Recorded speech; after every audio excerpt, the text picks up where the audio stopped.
Thunderfoot's channel today feels like the diary of a jilted ex, fixated on tearing down a man he once loved. His videos are long-winded, erratic, and dripping with resentment. In his live streams, he comes across as a bitter critic, lashing out at engineers while downing beer and huffing copium. The booster and an uncontrolled descent with not enough oxygen left to light up the engines. It's done for. He watches groundbreaking events unfold only to nitpick and complain that they're slightly behind schedule. But Musk is the one who was predicting this thing should be landing on Mars 2 years ago.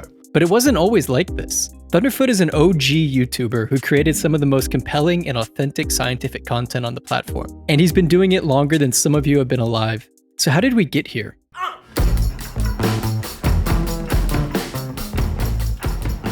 Thunderfoot is a British YouTuber and research scientist. He first uploaded to the platform in 2007. Even if you disagree with him, you have to respect that level of tenure. His initial content was attacking the neocon political orthodoxy at the time, mocking the US President George Bush, the war in Iraq, and religion generally. I know the militant atheist thing is a bit cringe these days, but in 2007 that content was hard to find and very valuable. You have to remember, in 2007 we thought Tay Day was the pinnacle of YouTube.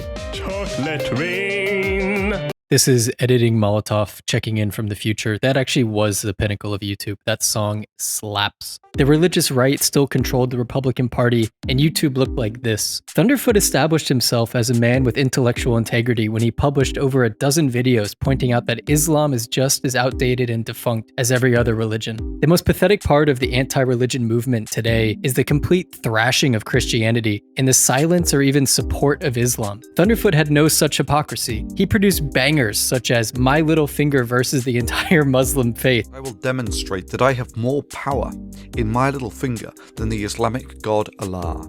Featuring vintage 4chan memes and everything. I love it. And these videos are still up, and I'm guessing he still stands by them today. He has no trolls remorse. He's not delisting them out of some pitiful shame. He's not iDubbbz. I was being very bigoted in a lot of my videos. Shut up! He thinks things through, and he stands by his beliefs. He even had a short free speech arc, speaking out against YouTube censorship and the potential implications of deplatforming people. The price of freedom is eternal vigilance. If you want to defend your freedom of speech, you've got to be perpetually aware to things that might erode it. Many of you will say, well, where's the problem? They're a company, they can do whatever the hell they want. If you don't want to use it, don't use it. No, influence without accountability is the root of corruption. It's a very prescient argument, and hilariously ironic considering the villain arc later in this story. As the years went on and his audience grew, he started leaning more into science education content, making these incredible animations and explaining complex scientific topics in very grounded, easy to understand terms. The videos had a certain distinct vibe to them. They felt like a secret university lecture you were attending. Compared to the pop science content like Veritasium, these videos felt like they were made for educated people by an educated person. When Gamergate broke, he turned his sights on feminism and the SJW movement, which we now call woke.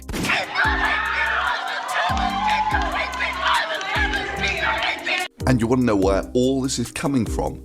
You only have to look at the women's studies courses in America alone. This is just the women's studies. This isn't even gender studies. This was another huge boon for his channel. The anti-feminism videos massively outperformed the normal content and brought in a whole new audience. At this point, the detractors make up a non-trivial percentage of the human population. We have Republicans, social justice warriors, feminists, and religious folks all teaming up against this man. He's doxxed, he receives death threats, and there are multiple attempts to get him fired from the university where he works as a researcher. But he stands strong. He's energized by the haters, a habit on display throughout his career on YouTube. And there's a lot of people who hate me on the internet. But Thunderfoot should fucking know better. Your mum's a fucking whore.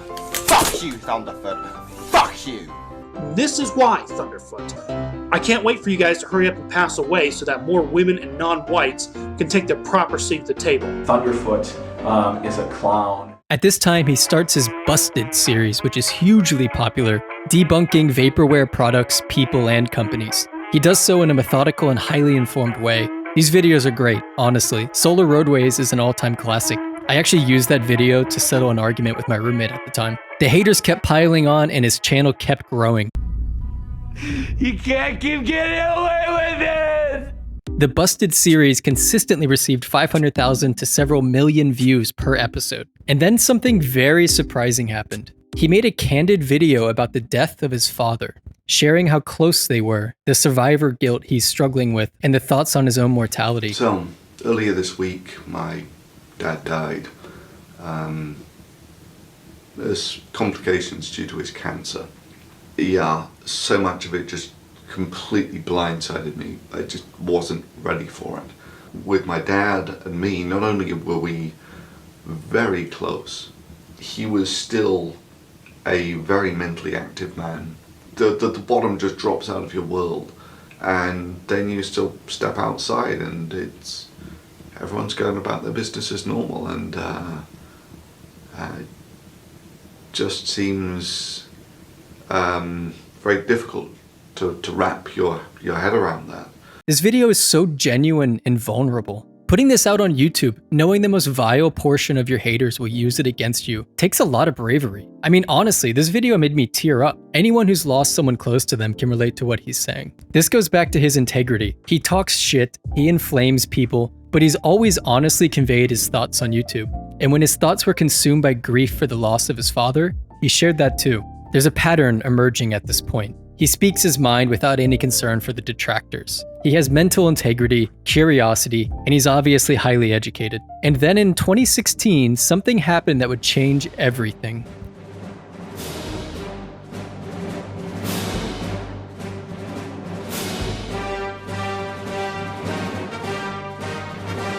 It started like many things, slowly at first, and then all at once. Thunderf00t was highly skeptical and annoyed by Hyperloop. He made some interesting videos explaining a lot of the technical issues with the idea. The skepticism then started splashing over onto SpaceX and their claim of a low-cost reusable rocket, and then the Boring Company, and then Tesla, and then Twitter, and eventually just Musk as a person was being debunked. These anti-Musk videos evoked a huge backlash from the Muskites, while also garnering very respectable view counts. It's the perfect fuel to keep Thunderf00t going.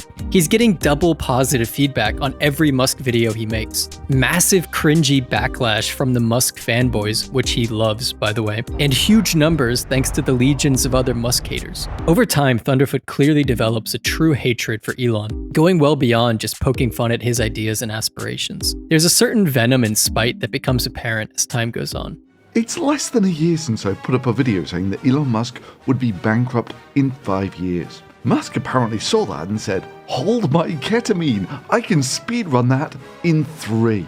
So why do Tesla batteries suck? Like most of Musk's stuff, it's just a new spin on a very old idea. Musk is a bullshitting idiot hitting on peak Dunning-Kruger and... This is when the loss of objectivity starts to become apparent. Thunderf00t has busted essentially every Musk-led company. Anything Elon touches is doomed for failure. Any setbacks are immediately celebrated, and any positive progress is ignored. The goalpost will move as needed to maintain the hatred. I think it would be much more credible if, let's say, Boring Company and Tesla are frauds, or Twitter and SpaceX are doomed. No, it's every company that Musk is involved with. They're all Ponzi schemes orchestrated by the greatest fraudster in history.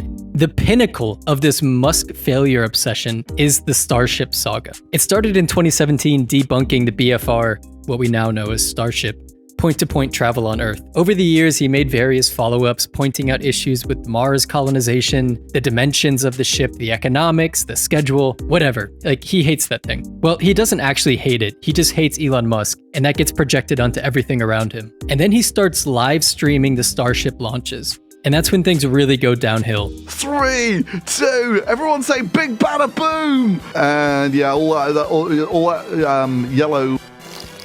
One engine's gone. I don't think he can make it. Maybe. So that's bad news. Blow up straight away. Oh no, engines are gone. Okay.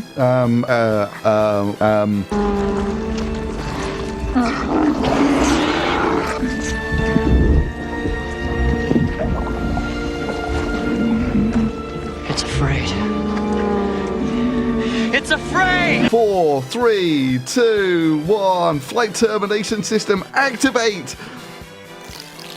And it hits the ocean and it's disintegrating. Well done, SpaceX.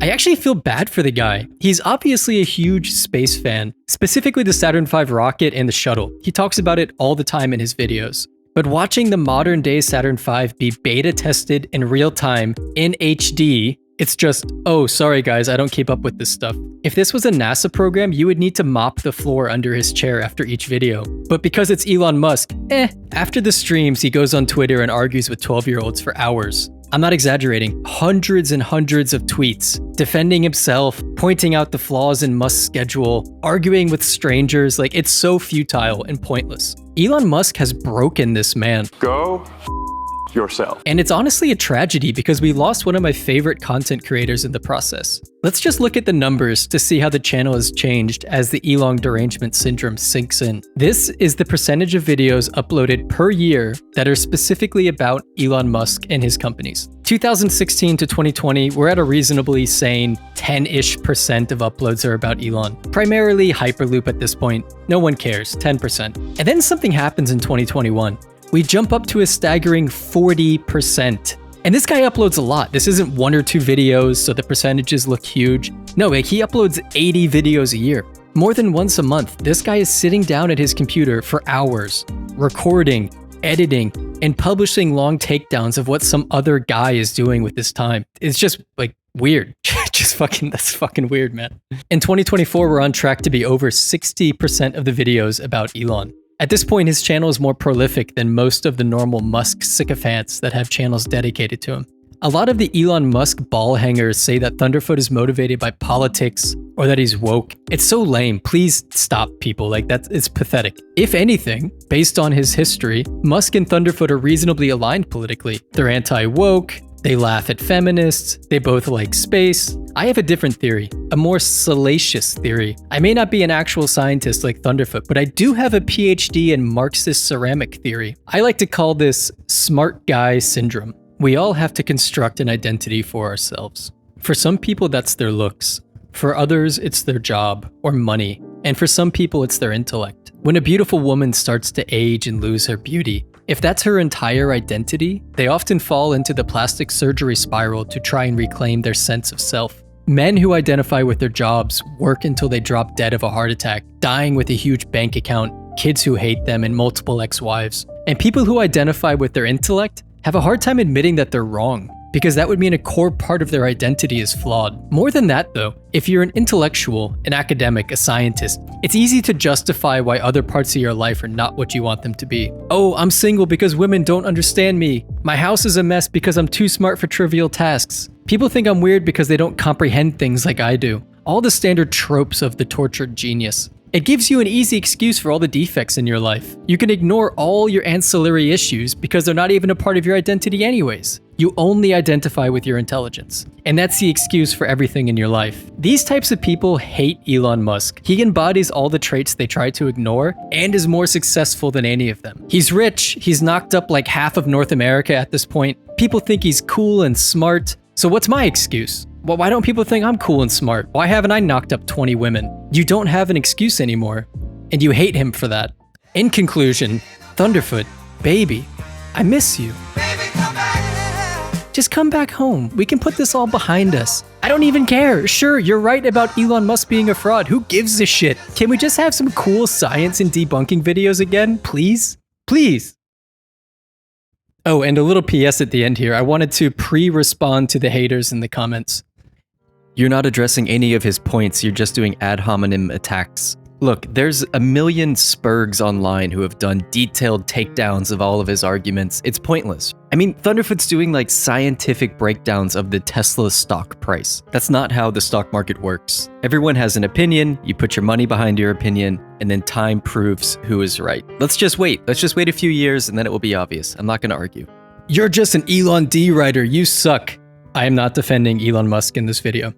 Your channel is tiny, you've done nothing compared to Thunderfoot. Correct. I am also a big fan of Thunderfoot. You're just using his name to get clicks. True, but also I really am a fan and I miss the content, you know? Thanks guys, see you next time.